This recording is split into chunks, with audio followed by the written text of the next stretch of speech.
There we go. Hello, welcome to another episode of Prelude to Positivity with Tommy Geraci. Today, my guest is an actor, a model, and now an advocate, and a very good friend of mine, Mr. Trent Ford. How are you doing? Wonderful, thank And you. welcome. Quite the series of appellations there, but I like being your dear friend, probably the best of those four. So thank you very much. It's lovely to see You're you. very welcome. Lovely to see you too. I think I want to start for people that don't know you or know a lot about you from kind of the beginning because you Please. people would think that you're British, right? But you're actually American because you were born here in Ohio, Sure, and your mom was from England, so you ended up back in England at the age of 1. that's Was that right. because your dad was in the Navy, or was it just that she wanted to go home? Okay, so actually, I mean, today being November 6th, I'll go American accent. It's the 6th today, isn't it? Yeah, we all know that. So it's a particular kind of day. When I was born, yeah, my dad was, I believe he might have just finished with the Navy and he was a privateer with McDonnell Douglas. He was a US Navy test fighter pilot. So exactly what Top Gun is, he was. Oh wow. Codename Smooth with three O's. And he had two Corvettes. I kid you not. And his family was in Ohio, and my mum was this was kind of northeast Ohio, kind of a suburb or near Cleveland, late 70s. And I love Cleveland and Ohio dearly. My mum being a Brit and from her own turbulent background, she had some misgivings, and it was pretty volatile in the US in general in the late 70s. Anyway, I think what boiled it all over was a neighbor. This, I think the myth is he lopped off his finger with a hedge trimmer while he was smoking pot or something. And my mom, Oh that God. was the final straw. She's like, I'm not having well, she's a Brummie, but she said, I'm not having my kid grow up here. So she grabbed me and kind of pegged it to the UK. So my grandma bought my dad a suit and said, it's time. You've got to go get your son. And it makes me rather emotional thinking about it, but go get your son. And my dad, who I love dearly, he came after me and started his career in business and tried to, he worked in the software world, when it was old 5.5-inch floppies and DOS, all the way through the advent of the internet and all of that stuff. So that's what happened. I sound like this, but this is fake. It's a fake accent, Tommy. Come on now. But were you It's the a only fake one accent. born here, and then you have two sisters and a brother? Were they all born in That's Britain? that's right. So my sisters and my brother, or it goes boy girl, and they were all born in the UK. That's correct. I was the only one born here in the US. I've always identified as an American. Mm. Always very, very proud to be American. And I still to this day only have an American passport. All the others have dual. Wow. Um, Okay. I'm just a solo American guy. And the more I got picked on and bullied at school about being an American, because Brits have this weird little bit of jealousy, little bit of whatever, to American in its ways. Bruce Springsteen's seminal album, Born in the USA, all of that stuff.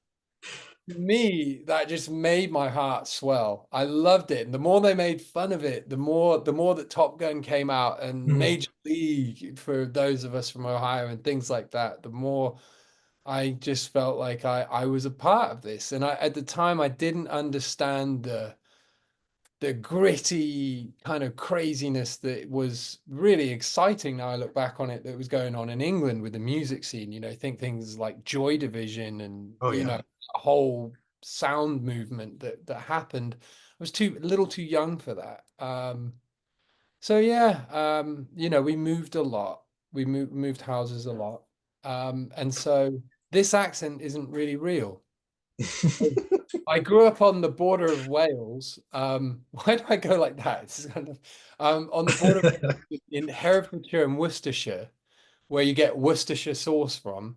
And Uh-huh. and there it's called the West Country, and you talk like this, don't you? Because it's a lot of farmers and sheep and pigs and cows. Actually, many pigs, but a lot of sheep, a lot of cows, very good cheese, and it's also where the Shire from Lord of the Rings is based. Oh, Uh, wow. the Hobbiton, like little Hobbit village, that is based on Yes. Herefordshire and Worcestershire. So that will give you a picture of what it's like. It is Eden-like, beautiful bliss, very green. Um, yeah, not a lot to do in some ways. We got shot at by farmers for stealing their strawberries. Uh-oh. The, The the strawberry. famous Malvern Hills where they have that song "Land of Hope and Glory," which I think is the graduation song they play at high schools in America, right? Da, da, da, da, da, Oh, yeah, yeah, yeah. da, da. And that came from there. Wow. That's "Land of Hope and Glory," but yeah, which was from the Malvern Hills. So did you always want to come back to America then, even though you were over there? Or so when did you come back? Always. Really properly, not until I would visit and stuff, but not until after Cambridge, really. And I moved back here to California.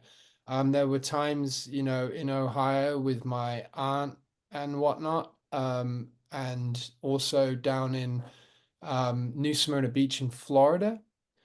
And I just remember actually that we had a big family reunion in New Smyrna Beach when I was 14. And my beautiful grandmother, I remember standing with her on the beach on the dunes, and she's watching her five children all play volleyball on the beach. It's just beautiful, and all of the kids that they had running around. And in that only her grandmother's way, this little beautiful 5'2" blonde, blue-eyed lady. She's very, very lovely. And she said, I made all of this.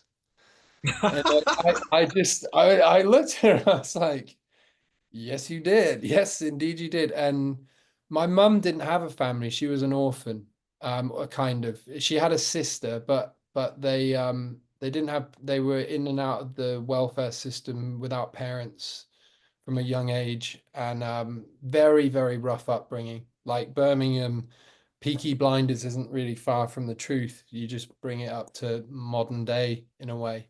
Very tough. And so that it wasn't a fair fight. I had this perfect American family and a very difficult Irish English background for my mum. And when we came to leave on the plane, I rarely get it, but I had this overwhelming sorrow and a panic attack. And the air stewardesses were very freaked out. And my Really? dad's like, what is it? And I was like, I don't want to leave. Why do I have to leave? This is my home. And I love England. I love England. And now I live here. I miss England dearly. Um, so I think the real truth of all this is I'm very, very blessed to have both in my blood, you Yeah, know? for sure. Yeah. And where did the modeling start? Did it start in England or in America? Because I don't know how long we've got, Tommy. So I'm a gas bag.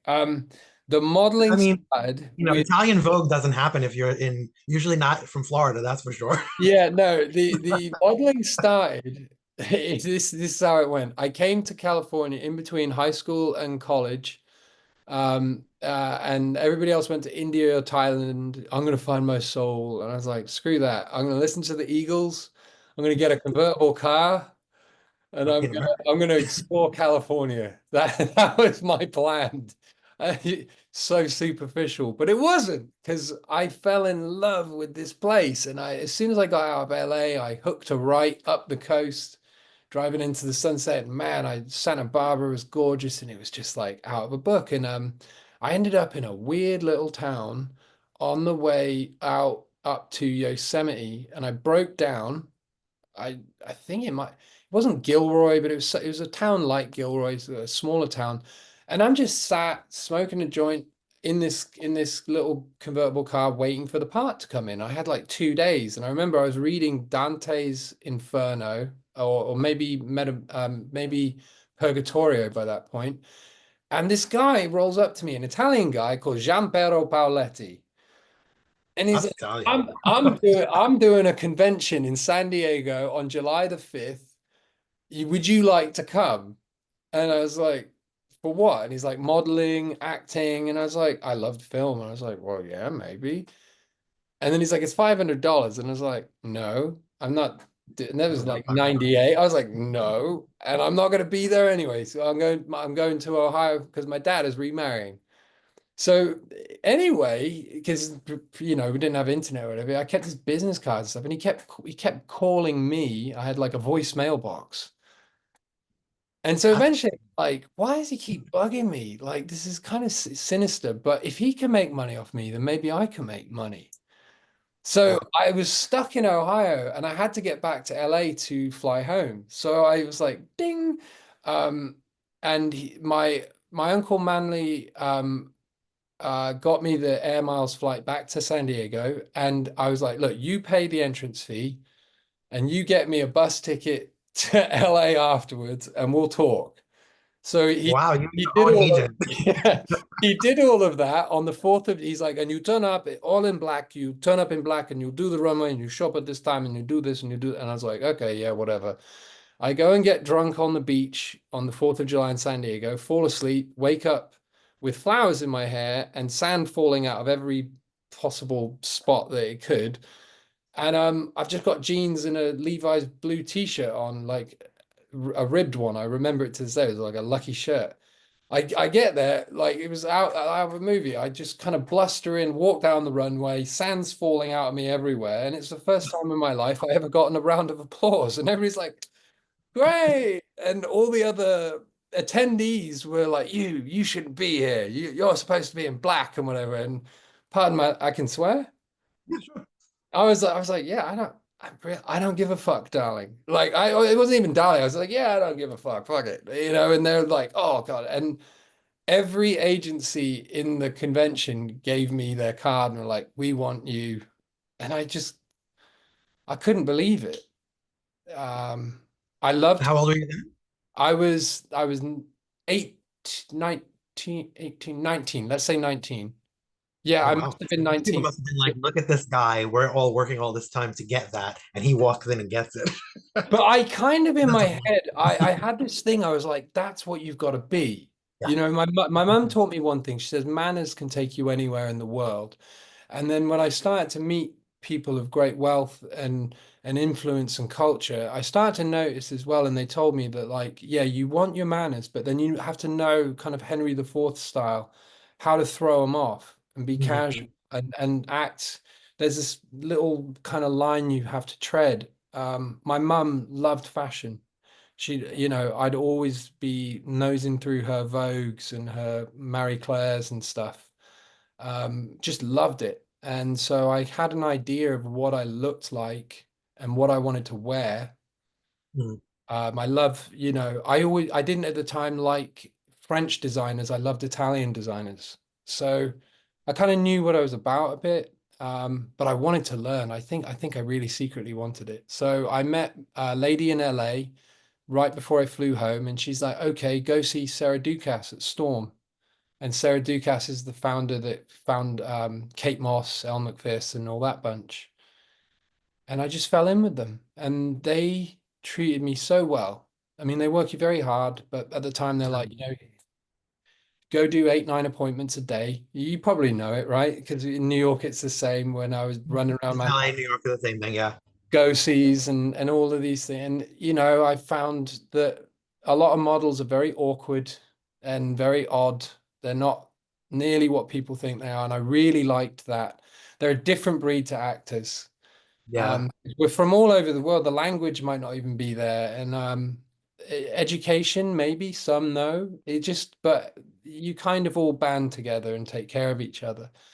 And you start to notice like how to look after each other because some people have the genetics for the build, and then others they don't, and they're maybe not taking care of themselves. And people care about each other more than I think that side of the fashion industry gets credit for. You hear a lot of the horror stories, but not a lot of like, Yeah. people caring for each other with body dysmorphia issues and stuff like that. Oh yeah. But there's a lot of misconceptions about every industry too, where people Mm, usually don't have it right when they think they know everything about something, and if they're not in it, you don't really know it if you haven't been in it. Oh, right. And you can stay skinny when you start as well because you're absolutely broke and you've probably got about like $2 to buy a samosa while you're covering about 7 miles running around a city.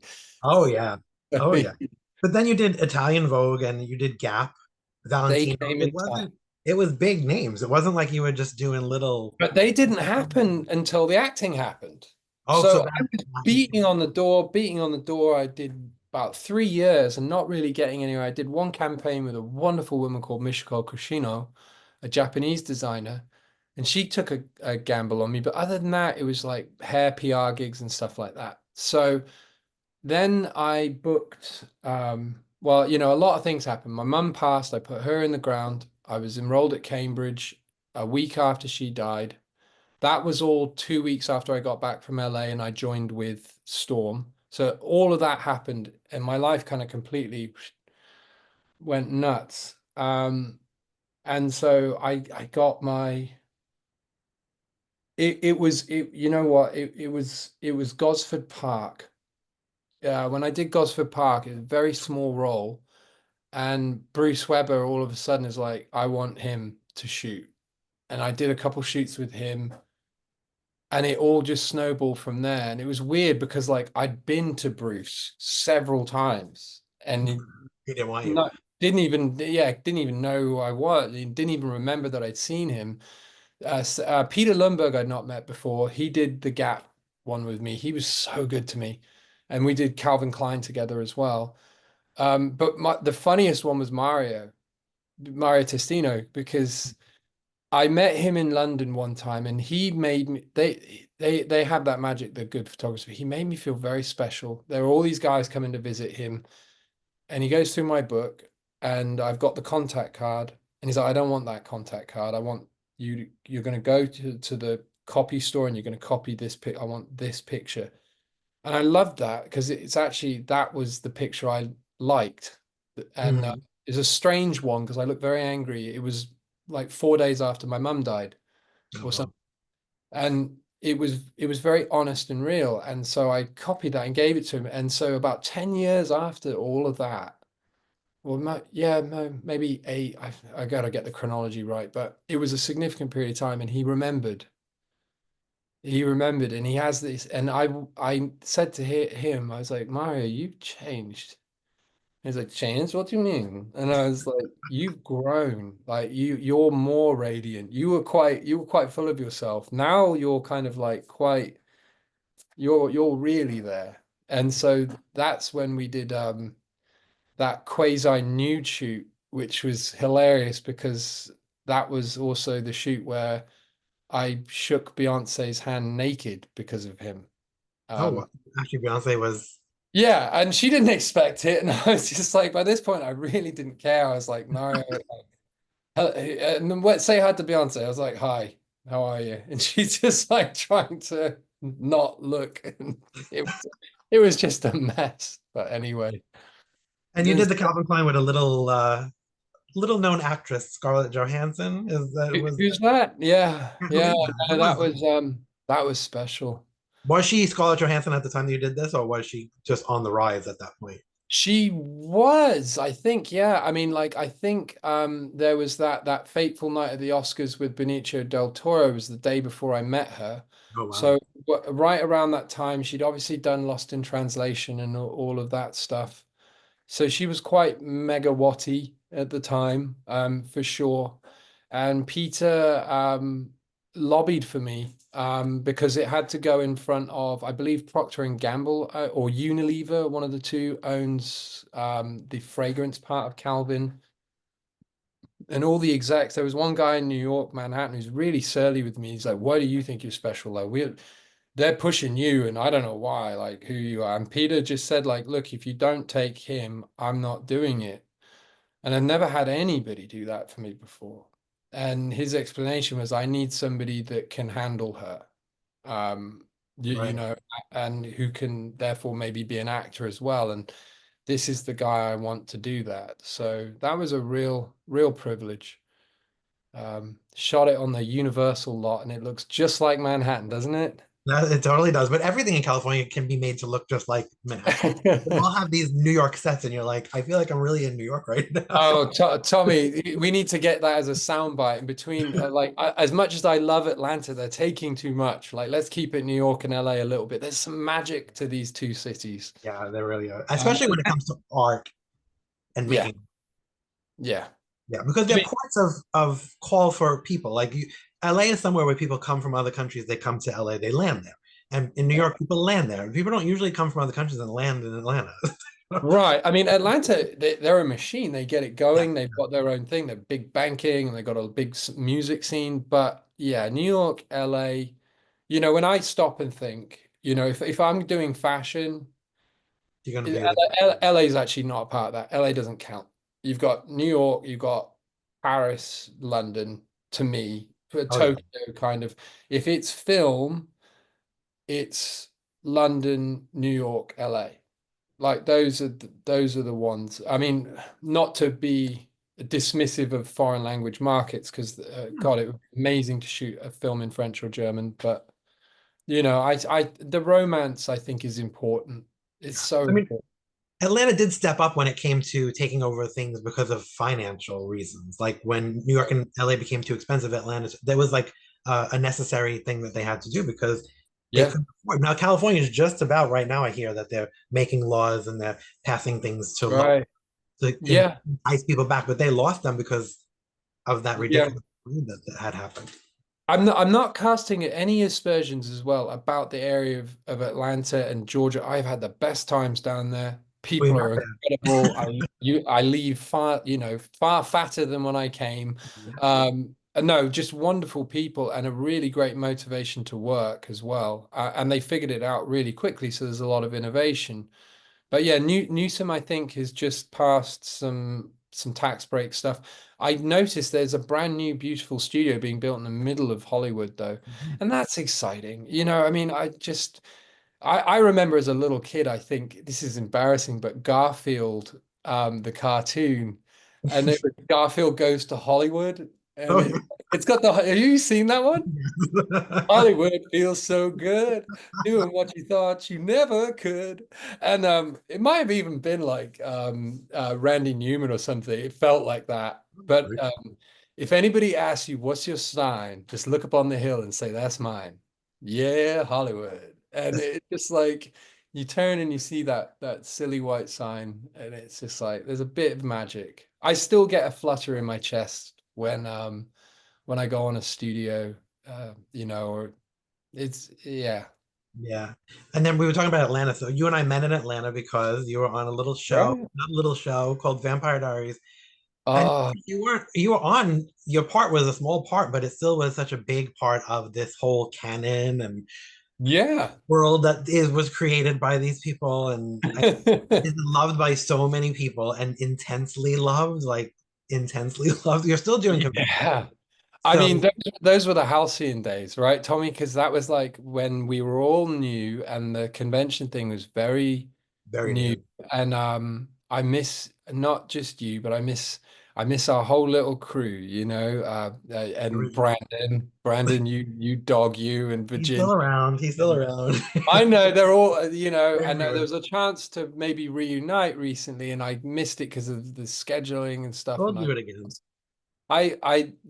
all friends and to the point of family. Mm. Had so much fun. The show was so well made. My brother's children are now just starting it, and they're Wow. they're hooked on it. And there's this whole new wave of people because it gives you bang for the buck. You've got, is it 8 seasons, 20 episodes a season? And it's not really dated. It No, doesn't, it's not necessarily a show that takes place in a particular time or a particular era. no. It's just there. The music's very good. I didn't notice that originally. Really strong music that is kind of quite catchy, ridiculously good-looking people. No, but Yeah. lots of plot twists. And for a teen or anybody, for anybody, you've got a lot of romance and unrequited lust and all that stuff. You've got plenty of action and blood, and I mean, it gives you your value for money. So it's been really interesting to see like the convention scene on that, like, I went to one a little bit ago. When was it? Was it 2 years ago? Or no, it was last Christmas, right? It's And actually, we're coming up on a year now. woo, I mean, that was a machine compared to, all of us just bundled in a big hotel together having a crazy time. It's become a I business. I changed quite a bit since then too, but is really I love seeing the cast of that show again. They are all really rather wonderful and idiosyncratic in their own ways. I didn't realize though that like between that and The West Wing, I have this weird, like for me as an actor, it sucks because you don't get to do more episodes and that's all about the money, right? And the Right, right, right. fame. But Yeah. it's like I've been brought into both shows And the to West Wing was another little show that to just be a catalyst of change. Like I'm like this bloody harbinger of what's next. So like I get a tiny little arc, and then it's like this massive ripple that occurs. Because like with the Vampire Diaries, I usher in the originals right, right. and all of them, and I was like, oh cool. Can I? Will I continue to be an original? No, you're going to lose your head, son. And then with the West Wing, it's like, oh, I'm dating the president's daughter, fantastic, who's also massive in her own right now as well. I mean, She so went and on to be everything. yeah, and Aaron's like, no, actually, you're here to have her be kidnapped, so that when the president has to abdicate and there's no vice president present, the Republican opposition will take power because there's a vacuum. Cue John Goodman, cue end of season 4 because they're firing me and they have to write their way out of this hole. So it's like, Yeah. That show is part of history though, West Wing. West Wing is like has this amazing reverence about it. Like they yeah, reference it constantly politically, and you think this is insane that they're referencing a television show, but it was so well done and so well written and so well created. yeah. I think what is so great about that show is that although, and I don't ever really disclose my leanings politically, other than I'm a pragmatic ideologist. Mhm. Let's put it like that. But I think that although it was a Democrat leaning party, obviously, and it had these social, morally kind of um, proper axioms that it stood on, it transcended that. Because I think you could look at either political party at any point in time, whether they're in power or the opposition, and none of them function as Well as cohesively and organically as that team did. yeah, Um, and that was just as true behind the camera as it was on the camera. Like they were so amazing about how generous they were as actors. They would just give amazing lines, and you get amazing lines. And in youth you don't realize, but I have the blessing of being alive to reflect on it. These very complex shots really, and what was amazing was the way they treated extras and the way they treated PAs and stuff. definitely. Everybody was level. Yeah, And so when you came to shoot though, everybody felt like they had value, so everybody was on.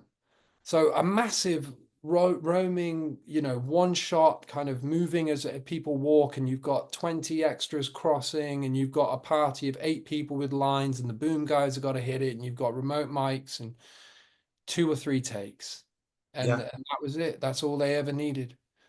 Um, and if you flubbed, everybody was so generous and warm and funny about it, and they just looked after each other. It was. Yeah, and often they were in motion when they were doing their lines too, because they were famous for that walking Oh, stuff. So yeah, yeah. that's We're even walking, we're harder. moving. Yeah, and they did it. They did it so well. It was really cool to be a part of.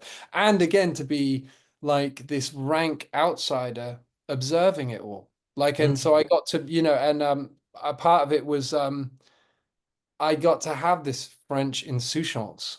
You know, Right, right, right. like I mean, I get to waltz into the president's Oval Office stoned, insult American foreign policy, and have the president kind of just give me this quip back.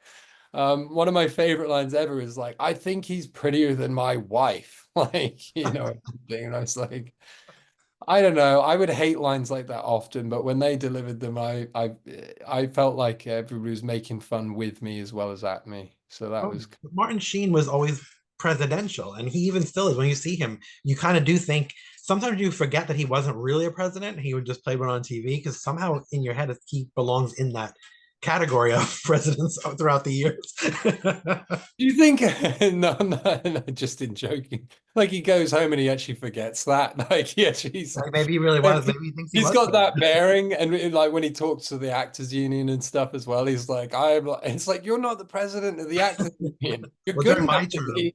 Yeah. as president, this would never have happened. Don't, yeah, yeah, seriously.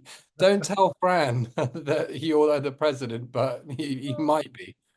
Yeah, seriously. That was that when you did West Wing, was that before you did the film with Alice and Jenny?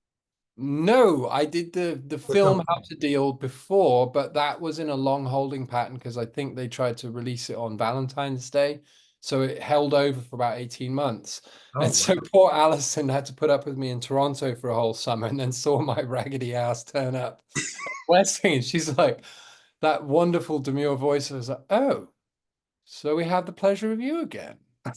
And it was just like, And talk oh, about another woman who just became everything as well. And then Mandy Moore than that as well, who also became like these people just. I know, I know. I've watched them all skyrocket, and you know, it. I think when I wasn't well, on sunny days, I would be very pleased for all of them, and on the darker days, it was quite hard actually, because Well, it wasn't about like money or fame in a way. Although those things, all I think I've really ever quested for is like just some kind of sustainable security. Um, Fame is a weird one because I like it, but I've never needed it or craved it. I like what I can do with it because I get to be nice to more people. And I mean right. that sincerely, Yeah. maybe speak on things to help, but what did hurt was I felt like everybody else had a path that was kind of presented to them. And having kind of built it was a vicious cycle for me because I built like a path of playing outsiders. And I was an outsider in many ways. Like this voice, this is the one that sticks. Mhm. Oh, I am just as happy talking like this, or I mean, I can start talking an American accent, and I'm still me. I can speak in other languages, and it all feels like a part of me. But then, if somebody's to question, like, well, what is your identity? And I say all of it, I I don't I've never kind of resented somebody for not believing that. Mhm. I mean, I totally see why. So you question your own authenticity and then you don't have a path and you start to be like, well, why haven't they figured me out? Why haven't they, you know? And then, as maybe we'll talk about it, as you go into like, a depressive cycle or, go into, for me, alcoholism, which my mother passed from, then it's dangerous because it's like people don't get me. I'm isolated and what about mine and things. So I'm so happy now again to be well and to see all these people flourishing. Because they all deserve it in whatever the word deserving means. I don't quite know what deserve means. I think we make that happen, but they got blessings, they got lucky and they made them count. And good for all of them, It is crazy to think Yeah. And that they've all being that you brought up the alcoholism and then the dark times and things like that, yeah, as much as you love this world that you're in, did it yeah, contribute somewhat to that? I mean, I know you said your mother passed from it, so it's something that yeah. is in your family. So it may have happened anyway. But do you think that this lifestyle that you were in So contributed? yeah, for me, I loved alcohol, like just as a child, I liked the warm, fuzzy feeling it gave me. I'd play Minesweeper with the leftover red wine as Sunday lunch. Christmas whiskey for Santa was made your tummy burn. I like drinking cider under the willow tree and getting a bit tipsy. Mhm. All those things. I noticed I could handle it better than others. Okay. Um, Which is bad. yeah, yeah, but I thought it was a badge of honor. It's like you're Yeah. throwing up. Boy, how dare you? I can hold mine. I just walk 5 miles to get home instead down country lanes and stuff.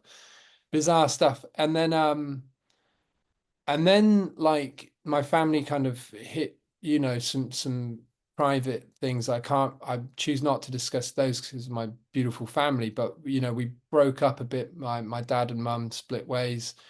That was pretty turbulent, and alcohol kind of definitely helped. And when my mum passed, um I don't think I could have gotten through without it. I was 19 and I had to handle that, um quite a bit of that myself, and be something that I was not maybe meant to be at that age, No, but who is at that to age? my siblings and stuff. And it was so that there was that. And then also at the same time, everything was moving very quickly, and Cambridge happened.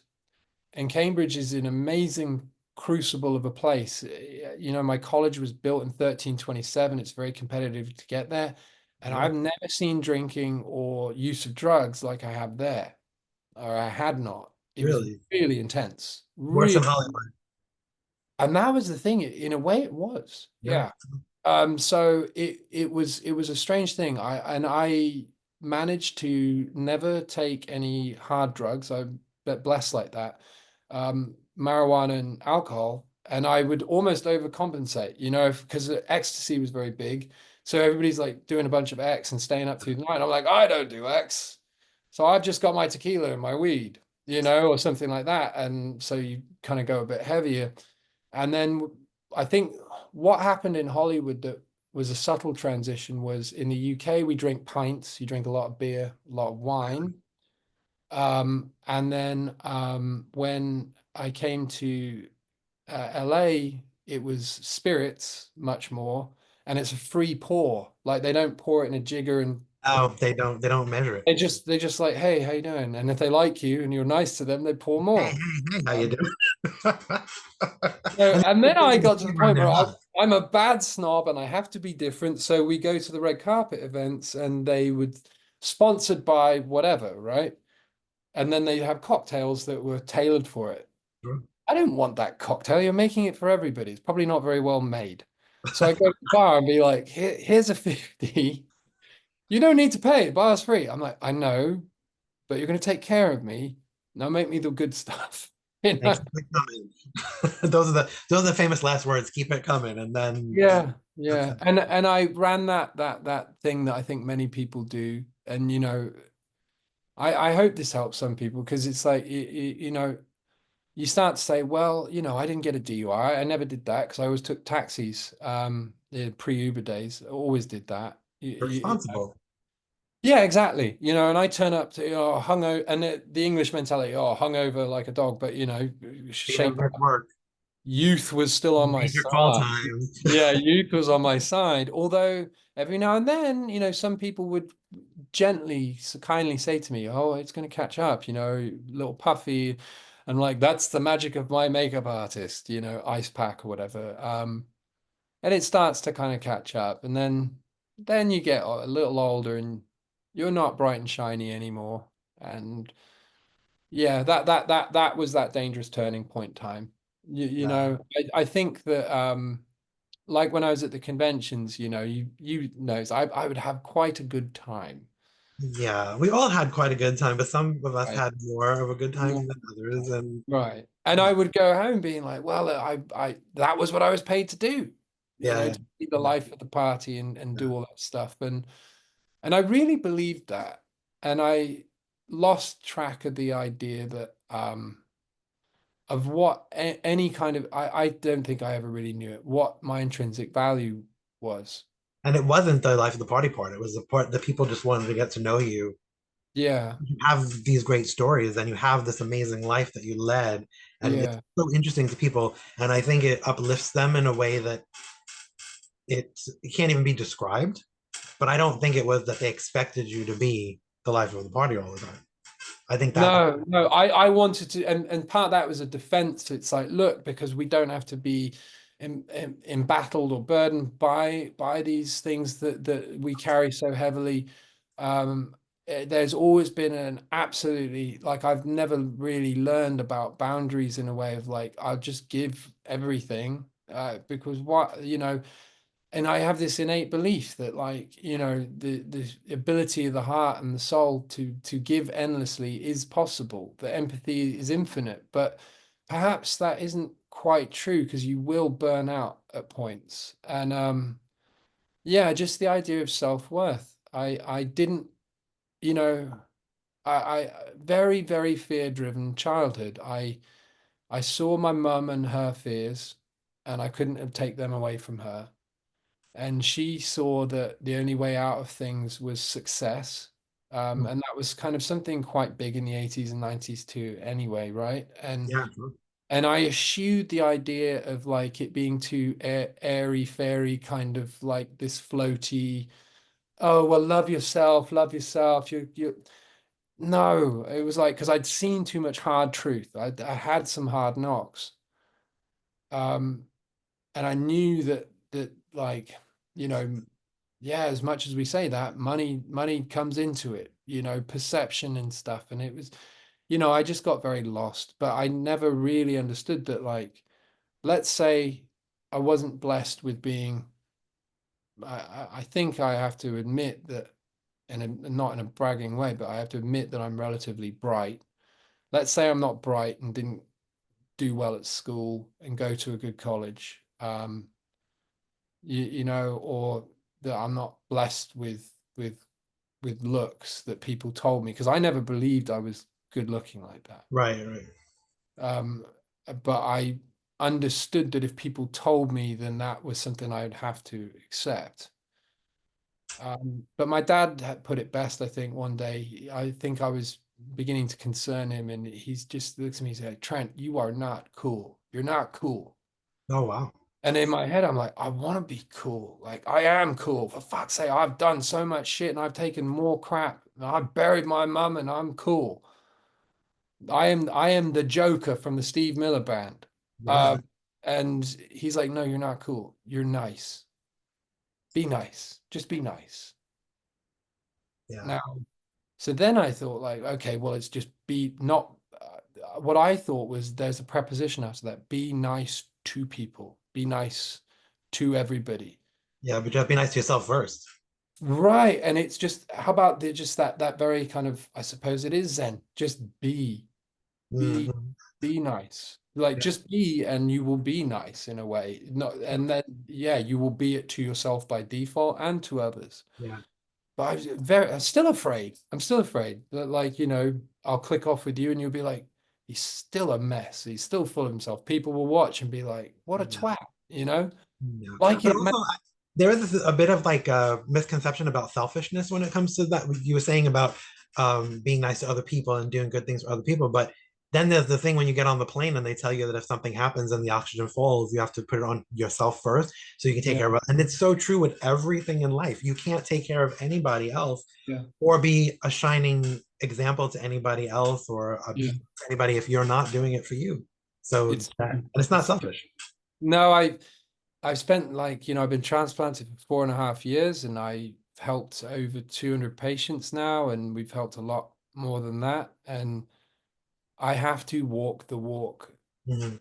and talk the talk. And it is like, look, when you ask somebody and they're on the edge of death and they're being eyed for a transplant, who are you going to do this for? Well, I want to do it for my wife and my kids. And they are as ugly and as broken as you get as a physical human being. And I was there, and I have to cut them off and say, shut the fuck up. No. Mhm. Who are you doing this for? What do you mean? Me? Right. Yeah, of Right course. answer. Everything else out the window. You're gonna do it for you. Yeah. You and then then we have to explore, because they have the similar issues. Why? You know, because you're worth it. Mhm. You What know. was it for you that made you realize you were worth it though? When you were going through it yourself? Um, Before the transplant, when I was very sick, the biggest torment I had was how much love Natalie is just incredible. And she was very amazing through this whole. And she loved me, and she's always loved me. And she she wanted me to be well, and I couldn't. I couldn't, and it was killing me because I didn't think um, that she deserved that. Right. So that I knew that I was worth something there, but I not in the right way. And then in the hospital, the first one they told me I was going to die, um, and they would not help. And this was during COVID, so I was alone, and they had me in a room by myself for a couple of weeks. And it was very messy. I had a constant bleed out my neck, and they just put a sandbag on it. And the priest would come by every day for a couple hours, and I would talk with him. And I went past the point of wanting to say I'm sorry to people because that was just wasted air. Right. And I started to feel like if I feel like I need to say sorry to somebody, then they know me. So why would I waste that on them? So then I just wanted to say to them, I love them. And at that point, I did not want to die. I would keep fighting and I fought as hard as I could in one way, but in another way, I was ready. You had to make peace with the fact that that could be the. Yes, I was ready. And at that point, for me, it was something very beautiful that came over me, which is I just felt like it would be everything is going to be okay. That is a strange feeling because if it meant that I would be okay whether I live or die, and I felt okay in the most broken and abject of states then there is something beyond me that I cannot argue with that obviously can be there when I can't even for myself, but Mhm. it is a part of me. Right. And so I just said, you know what? Just switch it all off. All of the thinking, all of the will and the trying to control and just let this go and give yourself up to this 100%. And it is very similar to me to there's a poem, like really happy poem called The Wasteland, T.S. Eliot, one of the more complex ones out there, one of the greatest pieces of art ever created. And there's a bit where he's talking about bringing flowers to the hyacinth girl, and he says, standing in the heart of light, the heart of silence, I could not see, I could not speak. And that spoke directly to me. I knew what that was. I was in this light that just dissolved everything. Um, and then at the end of the poem, there are these three Sanskrit chantings that occur, that are spoken by the thunder. And I will let anybody who's viewing this look them up Mhm. and then look up what they mean. And that is what governs me to this day when I know to get the hell out of my own way.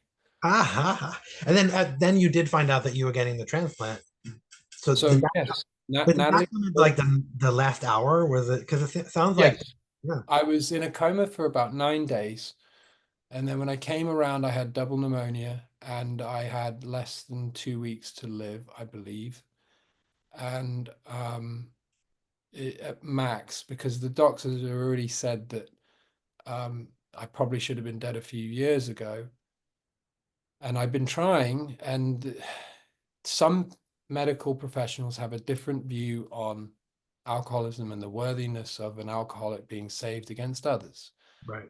Keep, and I don't have personal feelings about that. I understand both sides. We got over to UCLA, and things were just completely different. They treated me with objectivity and empathy, and I had to explain to them what my situation was. They asked, why, and at the end of it, I just said, all these reasons that I've just talked about with you. Sure. But at the end of it, I said, I don't know. I just don't know. There's something that grips me that I do not have control over. I know that I need help, and I am willing to do whatever I'm instructed to do. And I said, I think the one thing that really made it go, huh, was I said, I feel like Morgan Freeman on the third parole hearing in Shawshank Redemption. Like the first two times, like, oh yes, I'm rehabilitated, I'm rehabilitated. And the third time it's like, I am tired. Just sign the fucking paper. Yeah, yeah. And I was like, look, I'm designed to say what you want me to say. I can't promise you anything. If you give me a transplant, the best I can do is bear it out each day in action. And I promise you, not that I will be rich, successful, famous, or anything. And I promise you, I will fail on certain days. And they're like, oh no. And I was like, but the difference is when I fail now, I'm going to sit in it like a lukewarm bath of water. I'm not gonna run or hide or cover it with some kind of self-destruction.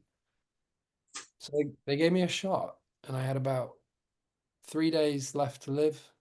Um, and I had the dubious title still of the highest MELD score, which is the model for end stage liver disease that they've had that survived.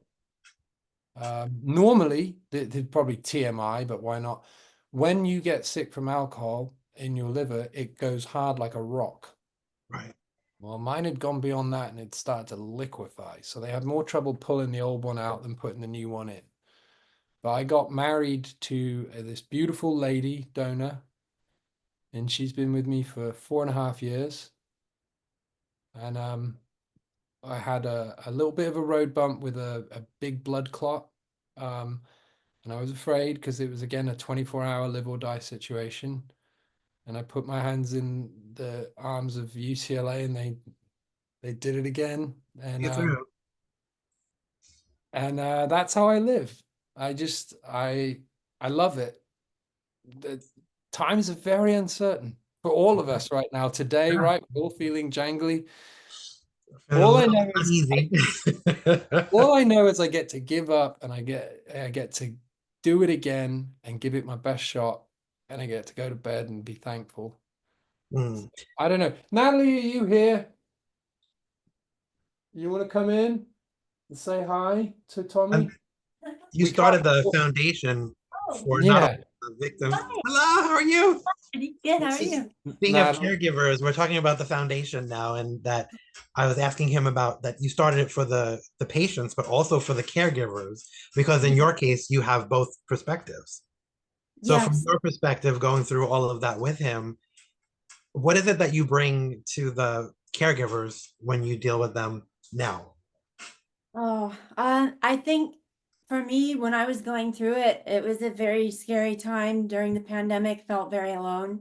Yes. And that in itself was enough, I think, for a lot of people to try to wrap their heads around and deal with each day. But when we went through it, even being in the first hospital before UCLA, I realized that just having people there who had been through it Mhm. could relate to you and just be there to listen, be there to offer support, Mhm. be there to remind them to eat and to hydrate, to Right. get them rest when they can. Mhm. It's this, you've probably echoed it, the same thing of take care of yourself. Yeah. I The know that oxygen mask that Yeah, no, Tommy. I can imagine. it's so important. People forget to do that, especially during times of caring for a loved one who's sick Mhm. or chronically ill. You can forget to do these things that you need to survive and stay healthy yourself. And for me, I felt like for whatever reason we went through this, and I'm going to make it worth it. And I want to be there for other people because my heart was breaking every day. And I felt like, well, if we could get through it, we can help other people too. And Sure. I really wanted to do something for other people to know they're not alone, and to just continue that support and hopefully change a bit of this landscape for what we went through. And give people hope too, because I have to say that during the whole time on Facebook, we were always talking about you. And You updated everybody so well on Facebook the whole time with him. There were people concerned about him that you didn't even know, and you were helping them it to was get information. beautiful. And that love, he felt it, I felt it, that carried us through that time. I couldn't imagine not Yeah. getting, not having that I don't think I would have made it through. And I know that he would say repeatedly in the hospital he felt the love, that he knew, because I would tell Could him, feel it. and he said he could feel it, and it was giving him strength. And I knew who the true friends were, and you were certainly one of them, because those people asked Natalie how she was doing. That that was the real revealing agent. It, you know, it's easy to be scared. It's easy to ask how I'm doing, but or like, oh, you know, as the person asking, oh, I'm so scared, and but those who said like, Natalie, how are you doing? You know, are you okay? That It's also easier for people looking in from the outside like that. Like for me, I kind of never felt like you weren't going to be there. So I felt like it was going to be okay, but it's hard to convey that to the person going through it with you right there. So Natalie was going through this, and those words wouldn't have helped anyway for me to say, "Oh, I think it's going to be." But I really did believe that we weren't going to this, not see you again. That was this never on my mind. But this again, massive ego came in there, because I remember like the doctor sat with me in the first hospital, and he's like, we've done what we can. We can't do it. You're going to die. You need to start getting ready. You're going to die." And I just sat there. It was the same kind of thing as when my mum died and I was told. I just sat there and I was like, okay. He's like, no, you understand you're going to die. And I said to him, yes, I understand what you've said. And he's like, no, you're going to die. And I looked at him and I'm a mess, like, and my face all swollen. And I gave him Lawrence of Arabia back. And I just said, the book is not yet written. And he's just like, what in the world? And he walked out and he was kind of irritated that I had this moment where I was like, oh, and I didn't really get upset. And I just started to think, well, what do I have to do? Do I have to close a bank account? Should I do all those things? And then I was like, well, it's kind of stuck here. So then another doctor came in and he's like, you got a lot of fight in you. And this guy was not my favorite person. And I just said to him, I was like, well, you see how much fight I've got when you pull my toe out of your ass. But like so it just didn't, yeah, I don't know. I I'm blessed in that way. I was not gonna give in easily, but with reflection, right? Yeah, it doesn't work out that way very often. So we try to really strenuously intercept patients before they get that bad. Because if you get to that level, you're not normally making it. So, you know, God grace me with a good body and relative youth and stuff. But if you're not ready for that, you can't, it's too much for a body to handle. So we try and head it off at the pass. We've even been able now to get to some patients not at a transplant facility and help broker the deal to get them transferred across. So it's very gratifying, very exciting job in a way. Well, job. I wish it was a job, but no, it is. You know, it it's a occupies. calling, really. That sounds like a calling. It's 7 days a week. Mhm. And it's really nice to actually, although I'm talking about it, to do something slightly different, but we live it and breathe it. And like we had a transplant picnic a couple of weeks ago, and there's 100 people there, 30 plus transplant patients all stood together. Liver transplant recipients. And Wow. you're like looking at, and a typical awful mercenary that I am, I'm like looking at the financial value that, because it costs a lot to do a transplant for a Yeah, hospital, all covered by insurance. Thank you, insurance companies, for one thing. But I was like, you could field a pretty much a pro baseball team with what we've got assembled here. oh my goodness. But what is So the foundation called? go ahead. Nick. It's called Relive, and we have a website. Yes, how can people donate and find out? It's so Yeah, it's www.wearerelive.org, yeah. and I can spell it out for you if you want, but WEARE and It'll then be underneath too. RELIVE, relive. It's got it because it almost looks like liver re-scrambled and rebuilt, and Yeah, yeah. a symbol is a phoenix. And I think more importantly, it's just you know, donations are always really appreciated. Word of mouth is appreciated more. But if you have a loved one or you yourself are struggling, or even if you think you might have a problem, like talk to somebody about and that's and not just talking about alcohol related liver failure, but if there's some things going on with your body as well, Mm. go get some blood tests, go talk to your primary physician and get the ball rolling, because replacing fear of the unknown with trepidation of what we must do, it's daunting at first, but the more you exercise that action, the less intimidating it gets, and it really does save lives. You can catch it early, and the liver is the only organ in the body that is magical, that it can regrow and regenerate itself. The others can't do that, so there's never any reason to despair. And from us, our nonprofit, there is zero judgment. We just everybody that comes into our contact, you are loved unconditionally. You are a part of a family, and it will always be that. Yeah, that's amazing that you could do that, because after all that you've gone through, I'm amazed that you have the energy to do all that, but it's amazing that you can do it. I get Thank tired more easily now, but Yeah. you know, God, I must sound like a self-righteous Pharisee, but there's an energy that you get from being there for people. And Mhm. I'm so blessed, you know, because you knew me as the two fingers of whiskey fueled Tasmanian devil that I was, you know. It's not pretty by the end of the day. Now I end the day rather gracefully. I'm not sure if you'll be, but I was talking to Autumn, Mm. um, and she's asked me to come and join her late January at the Decade Okay, I'm supposed to event. be there. Yeah. you. So we're gonna see each other, and you'll I I hope so. Yeah, hopefully I'm supposed to be you'll there. like me better. Well, I always liked you. Yeah, yeah. No, We were but just always trying to figure out what time you were going to go to bed. I know you and poor Virginia and everybody, and she's like, "What What do you time will mean? you go to bed tonight? What time was it? Generally, it was like 2+. Usually the cutoff was like 2:30-ish. Yeah, yeah. Because the thing for me as well was like, you know, I wasn't especially busy as an actor then as well.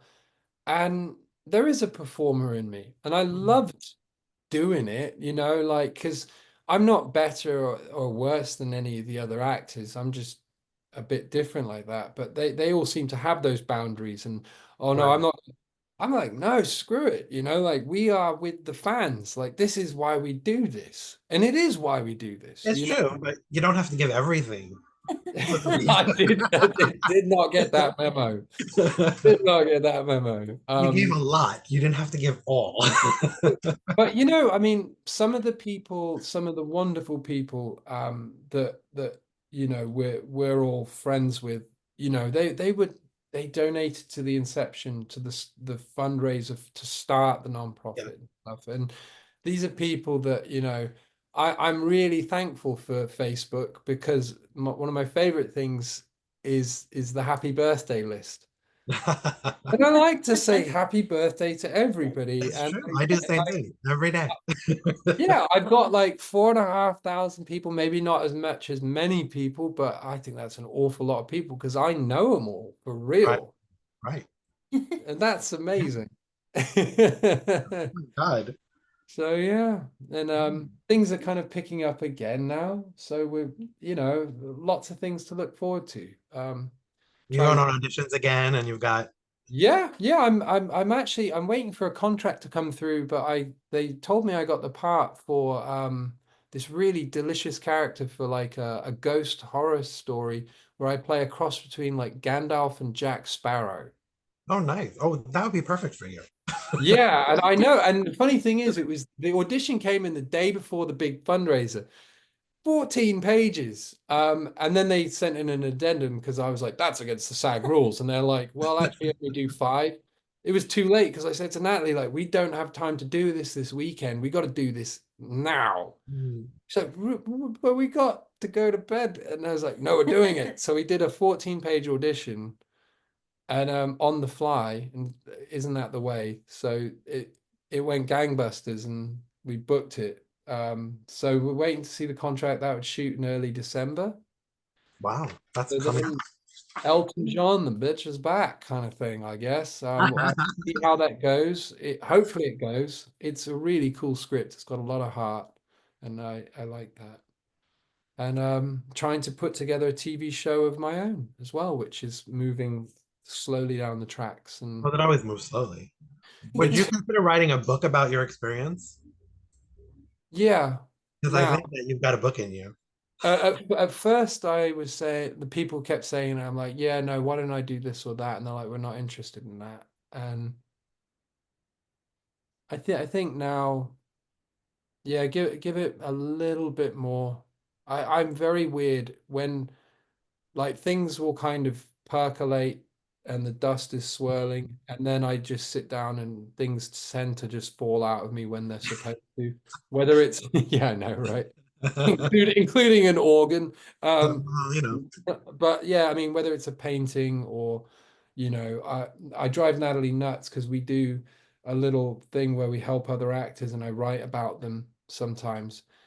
And she's like, well, are you gonna write about them? I'm like, no, not today, darling. And then it's like, I know, it's awful. And then I'll get up and I'm like, I'm ready.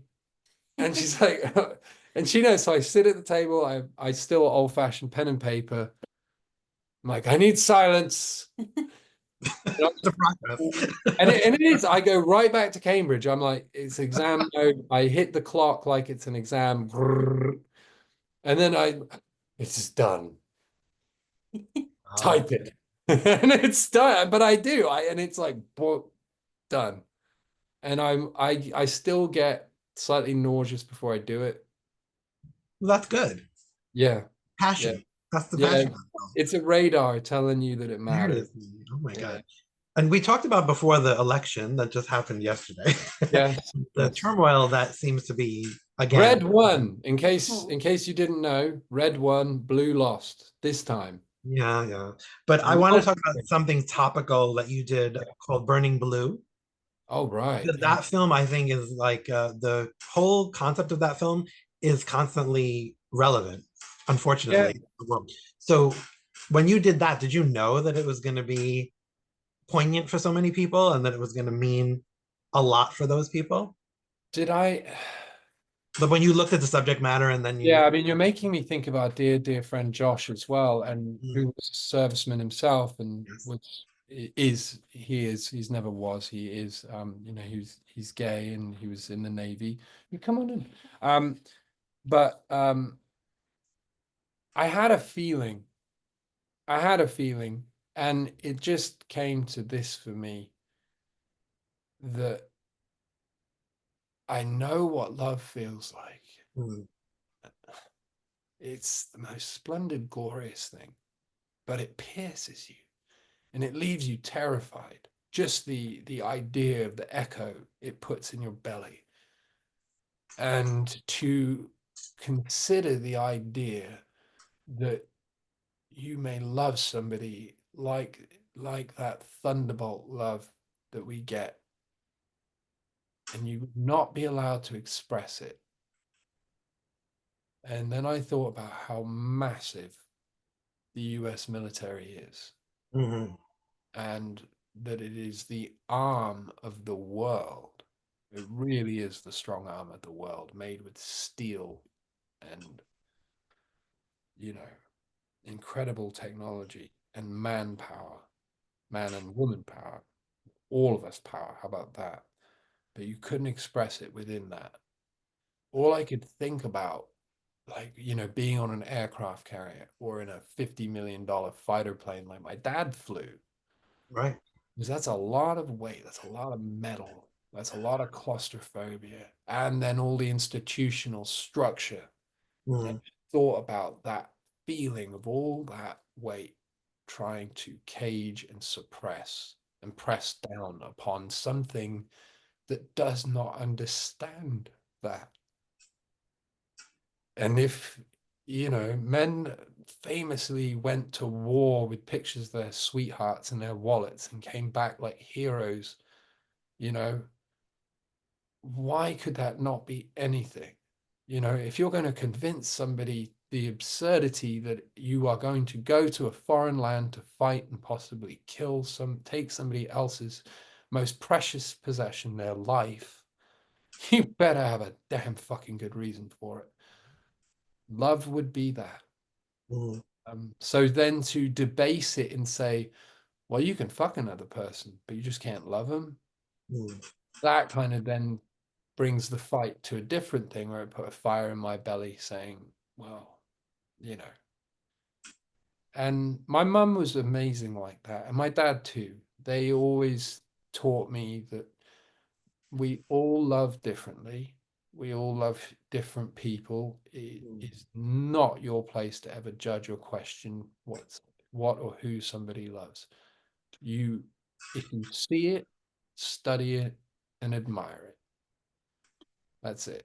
That's a good way to raise children, I think. I got lucky like that. I Oh did. my I God. did. You Oh know, my- my mum made sure that I fully appreciated Boy George and Freddie Mercury and Prince, especially Prince to me, because I would say to my mum, she'd make fun of me a lot, but I was like, I can't take my eyes off him. I can't stop. Like, Mesmerizing in his way. exactly. And and she's like looking at me and she's gauging, like, and my dad would ask me sometimes sensitively, sometimes not. He's like, you gay? You Mm. gay? And it's like I kind of wanted to know. And I got bullied a lot. I was told I was gay by bullies who ended up later on being gay Of themselves. course. Right. And That's I the remember ghost. one time though, like I would ride a bus to school, and for 4 months, all the way to school and back from school, I'd have everybody just shout at me, gay. Like, gay, you'd think they would get boring after 45 minutes each way, but I evidently didn't. So one day I just went home, I looked in the mirror, and I'm like, am I gay? Open, serious question. Mm. And the simple comeback, don't worry, it's you. But like the closest thing I had to Natalie in my head, although when I saw her, that thunderbolt hit me, and I could draw on that, even though we weren't together when I shot Burning Blue. Secretly, I knew what this person was, but at the time it was Kim Basinger and Rene Russo, and I was like, I think before I even get to kiss him or anything, I'd really like him to like me because I like that. Mm. That was it, really. I was like, but can I still like maybe wear clothes like Prince and stuff, please? Like that was my thinking. You can do whatever you want. I mean, I that's know, I life know. is being an So individual. That's why they were calling you that though, because you were individual. yeah, I used to walk around in like heeled clogs. Mm. At Cambridge, I walked around in a sarong through the streets and stuff, and felt good. It looked good. It was Yeah, like, but they didn't understand it. You were yeah, ahead of your time. That's why. I don't know. I'm lucky and so blessed in so many ways. So yeah, making Burning Blue, it was a few things for me. And it was interesting because my dad was a fighter pilot. Mm. And so um, him explaining to me how he felt about it. Some things he was scared or angry about, other things he thought were well done. But when he spoke to my director of it's his story, Mm. like there was a mutual accord between them. And I thought that is one thing that I hope the film brought across as well, is that at its most idealistic level, like the military should be able to handle people being of any persuasion, because or any heart's bent, I should say, not because you're not persuaded, but any heart's bent, because it's just there's mutual respect and esteem. Mm. Yeah. There's really that. I mean, David got off the phone with my dad, Trent Senior, and he's big-eyed. He's like, he's one of those. I'm like, what do you mean? I've heard about them, the amount of hours he put in that plane. Whoa. And I'm like, stop it. I've already had to hear this my whole life. I thought it was horseshit. And you're telling me it's true. Um, Don't do that. and we're still good friends to this day. David, the director, and Rob Mays, and Billy, William Lee. We're all pretty tight. So very, very lucky again. But I always ask people this, and for you, it's going to be even more, I think, realistic and like, I don't know, I think it's gonna mean more asking you this question. But what's one thing that you, after all this, absolutely cannot live without? Ooh. Well, firstly, an amusing one is after my transplant, I never drank coffee before. I don't know if you remember that. I do remember that, I yeah. abhorred this stuff. I was like, what are you? Yeah, yeah. Because Oh, we tried to get you to drink coffee sometime. I know. I can't do life without coffee now. Good coffee. And Nice. when she came to visit me on discharge day, I think, and the poor nurse had spilled a cup of coffee on the floor, and I was still roid ridden. They give you a lot of steroids, and I was like, oh. There's this part, and she's like, oh, they must have brought it to the wrong room. I'm like, no, they didn't. That's my coffee. I need my. She's like, what? So I can't live without a good coffee. I treated myself right after my transplant to a very nice $20 coffee bean grinder. Nice. Oh, that's fancy now. My God, you're And really a then, coffee and I god. little, yeah, and I try, so I, but I, actually it's cheaper. If anybody wants any tips here, Starbucks, $7 a cup here in, Yeah, I don't know yeah, about you. yeah. So, But it's typical that you would do that because you're like 100% in or 100% out. I don't, yeah. will you So, get but in? anyway, do you have Home Goods in New York, Tommy? We do, we do. Home Goods. You can get, you can get a 2 kilogram bag of good coffee beans for about $15, $16. Yes, I do. I do it often. You do that? I like my coffee and I like different coffee. I like to have different qualities of coffee. So yes, Yeah. I partake in the home goods sale. That's Oh yeah, I'm always hunting that thing. Like, back off, that's my coffee. So it's like, yeah, I get my coffee beans there, and I do that. I can't live without. When I got back as well, Natalie let me get. You see over there's my CD. That's one side that rotates, and then nice. Oh a my God. whole bunch of CDs in these black cases as well. There's about 2,000 CDs. Oof. And when that little black box at the top is a Marantz CD player, and I had to have a good talk with her. I was like, I want to get a CD player. She's like, okay, fine. Like, no, 150 won't do. Like, she's like, why? You can get something. I was like, I want this one. And it was like this Marantz, and that was about $450. Oh wow. See, you're 100% in or 100% out. And I That's said to her, I was like, but this is the one. It's the one, and it is. It's a joy. The sound quality I've got tiny little speakers, Cambridge Audio speakers. So you can spend about $10,000 on a good sound setup. mm, People don't even blink really, or a TV, right? sure. My sound setup all in was about just under $600, and it can put out the most crystal beautiful full sound. And Nice. I love that. But I can't live without. I'm not saying this because of you. I can't. It's just I wouldn't be alive. Obviously. I can't live without a hug from her in the morning. Just a Mm. hug. Oh, that's sweet. If I don't get a hug by the time we get to about noon, she knows that I'm about ready to fight the world again, and Wow. I just can't do it. Now you need to be caffeinated and hugged, and then you're good. Yeah. That's a simple man, though. That's a simple. I'm like the jerk, right? I don't need anything but this and this lamp. And actually on a separate note, I do have a hobby now, my replacement, and I paint these tiny little miniatures, things that start off like this. Oh, that's a good hobby, though. And then I paint, yeah, and I've spent a good amount of money on that. That's my hobby. I buy really good paints and good quality brushes. Seems silly, but like a tiny little That brush of doesn't seem silly at all. And it seems about like a better use of money than buying drinks. that's right. That's And I play get a game. I have a board game league. I play with the guys I paint. I have lovely friends who we nice. sit and they ask after your health and we talk about men talking about feelings, and that's quite nice. And we just meanwhile it's all about goblins and orcs and stuff like that, and I love it. And So yeah. what's one thing that you wish that we could all live without in this insane world that we're in now? Ooh. What are we doing away with? Yeah, I mean, well, there are some very obvious, there's some very obvious low-hanging fruit.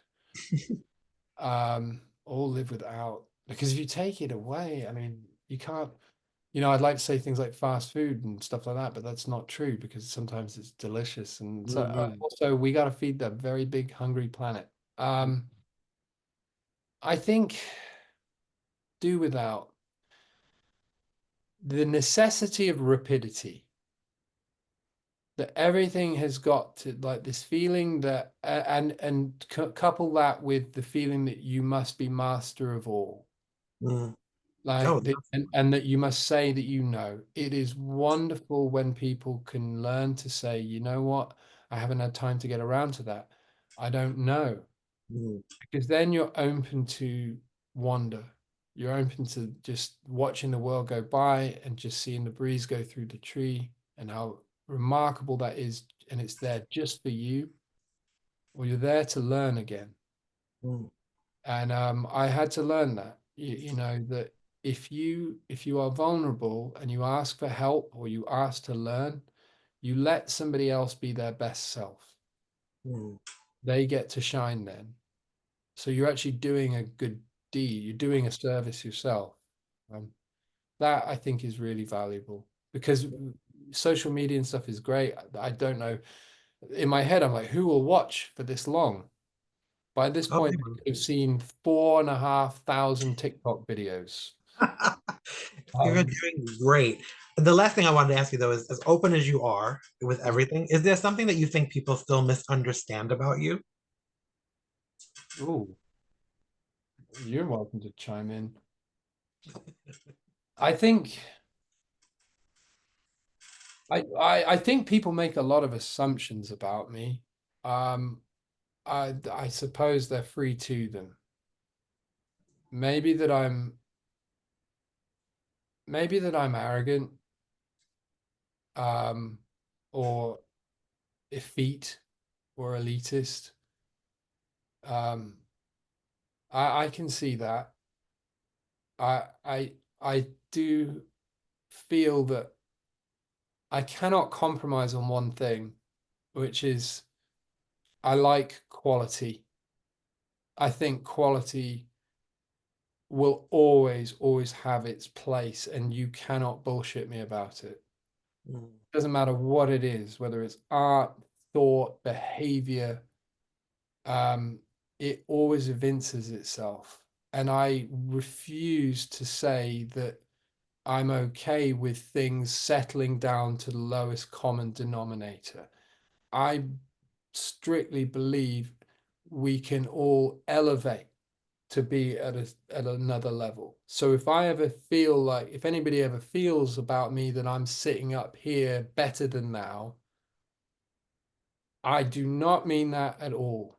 But if you feel that I'm up somewhere where you are not, I will give you everything I've got to have you feel that you can belong right up there, wherever the hell I am. mm. You- I think that is absolutely true. right. So if Yeah. you want to be an actor and you don't know how, you can reach out and I will give you the best I've got to do it. I mean, I don't think I'm better than anybody. I've Mm. learned that. Learned that. Um, yeah, I do a lot better when I shut the fuck up and let other people shine. So And that's what you're doing with Relive. yeah, So yeah, yeah, we've had yeah. some marvelous people. I mean, people that get transplanted and they're like the first in their family to maybe get through high school and go on to college, or you see a person who was in a very fraught, difficult job be restored to their family, and the family is made whole again, and the person looks at the job, tries it, and says, you know what, I don't want to do this anymore, life is worth more. And I don't do anything other than just try and open a door and point in a certain direction, and that's about it really. um, And the best place for people to follow you would be Instagram now, or so Instagram, and Trent Ford. I'm old, so I'm Facebook as well. Still, I do not have a TikTok. I don't know if I'll get on that. I don't have much time, so Yeah, no, that's a time suck. But Instagram is always good for people to go on. Instagram is good. I had to self-check myself. I didn't like it at first because I'm like, everybody's just making me feel like I should be somewhere or with someone doing something better than what I'm doing. And then I was like, no, if they're doing that, then they're probably insecure. It's not really so, but it's nice to see people doing great stuff if Sure, sure. they're proud of it. And just remind everybody one more time about Relive, the website. It is www.wearerelive.org. Yes, it is. Everybody should go there. And I want to thank you both. It was her idea as well. I was on the phone every day with people, and she's like, "I've had it. Like, if you're going to keep doing it, It grew into we got to get legal. We got to get Oh, insured." really? Wow. Well, thank God though, because it sounds like it gives you something to do as well. Yeah, I mean, Really there are dig it. things in place, and just so to close with this, it is alcoholism is, and I had to understand this, and I still work at it every day. It is a disease. It is a mental illness, Yep. and to be treated as such. And it is not something actually that if you encounter a medical institution that says no, you're not to be considered something, that there are actual real guidelines and stipulations that say that isn't so. We're not trying to get anybody in hot water or be controversial, but if you receive a response like that, politely just say, okay, thank you, and then reach out to us or look elsewhere because you deserve proper treatment. Oh, absolutely. People Absolutely. do. And there are things that can be done to help. Doesn't matter how bad the situation is. Yeah. Again, I want to thank you so much because this was Thank you. great. I really enjoyed it. I like seeing you. Natalie, thank you so much because you added so much to it. I love it. And I'm going to see you in January. Yeah, for God sure. willing. Definitely. That's awesome. That's really good. Oh.